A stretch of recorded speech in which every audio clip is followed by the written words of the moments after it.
So we are here at Photokina 2016 with Mr. Kazuto Yamaki, the CEO of Sigma. Hello. Hello.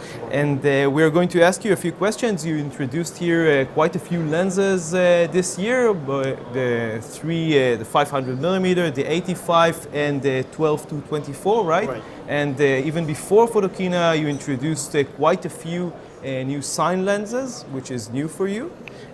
So these are all very interesting products. We're actually going to concentrate on a few other things. The first thing that I wanted to ask you, you have the DN line, which is the lenses for E-mount, Sony E-mount lenses, and you have 4 lenses in this line. Are you going to expand this line possibly?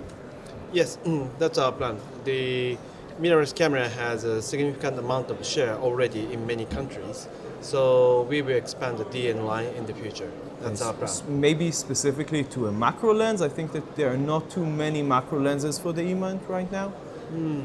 Our plan is to have the full lineup for each category. So probably macro will be one of the plan in the future. But I guess we need to decide the priority of each lenses. Okay, and maybe to continue this question, the Sony E-mount, the APSC, has a kit lens which I think is a 16 to 50 by Sony, and it's an okay lens. It's not very good, but a lot of people are buying it because they are buying it with a camera.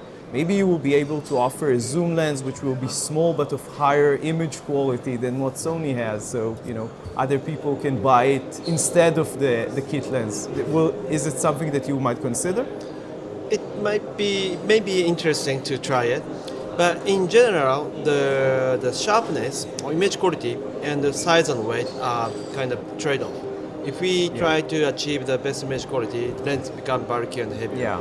If we try to make it very small and compact, image quality. Yeah, the image quality is reduced. So, but this is a challenge that all engineers have to tackle on. So yeah, it's nice. It may be nice to try it. Yeah, I think that for the most part you're going for better image quality than size in most of your lenses, at least recently.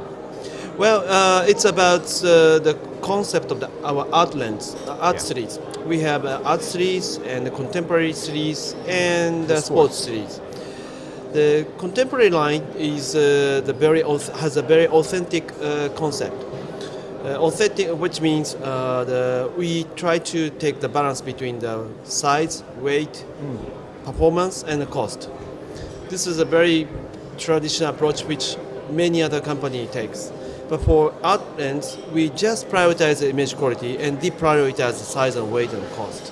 If you see the art lens, yes, it's bulkier and heavier, but that's because of the product concept. Yes. I think that in another interview you mentioned that you might consider releasing FE, or basically full frame lenses for the E-mount. Is this something that is still on the table?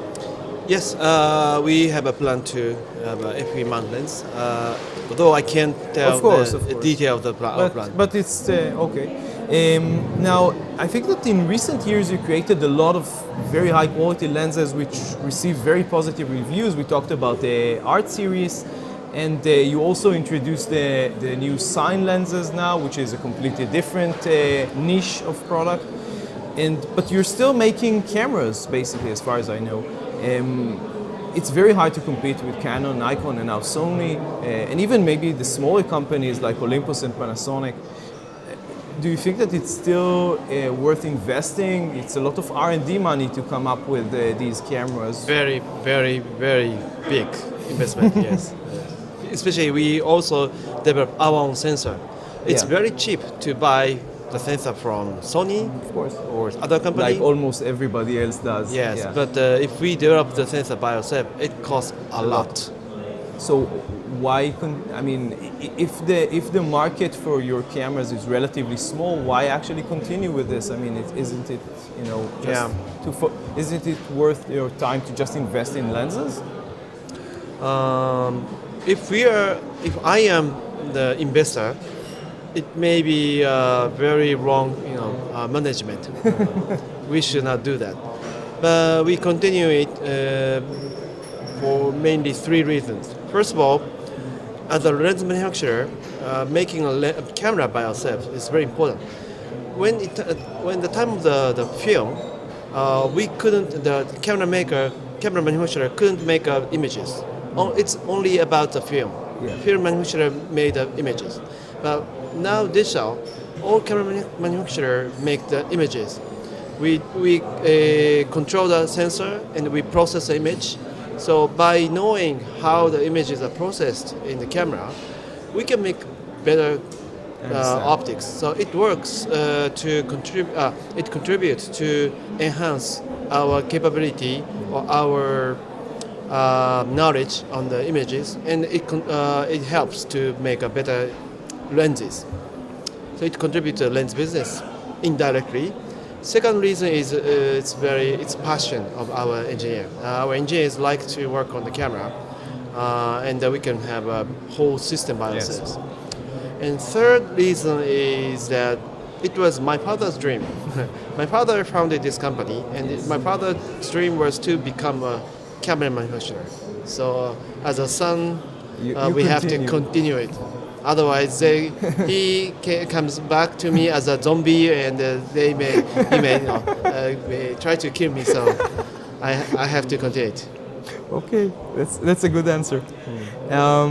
We have been using the 50 to 100 millimeter lens, the f1.8, the new one, and it's a very, very sharp lens. We're actually using it on one of the cameras right now for the interview, and one of the things that we discovered is, at least on the D500 that we are using, the Nikon, it has sometimes a bit of inconsistencies in terms of the focusing.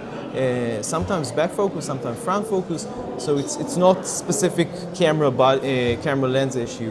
And I think that a few other photographers online talked about the same thing. Are you aware of this, and maybe you can fix this somehow in firmware? You have the USB connector, so you can update the firmware? Yes, we are very aware of this problem, and so far that's the number one complaint from the customers. Especially this 50 to 100 is one of the sharpest zoom lens in the market today. Indeed. It's really, really sharp lens. So if the lens is sharp, such a slight focus of it has become very visible. So it makes the problem even worse. Yeah. But the problem is the nature of the structure of the DSLR. In case of DSLR, they capture the focus point in the different sensor. The AF sensor in the bottom of the body capture the focus point. So there is some unit-to-unit variance on camera side. On our case, we buy many cameras and checks the variance, and then we decide the camera that could be a representative of the production model, and we calibrate all lenses to it. But if you use a different camera then so I really ask customers to return to the lens to us so that we can calibrate it. Our distributor, our service station can calibrate your lens to your camera.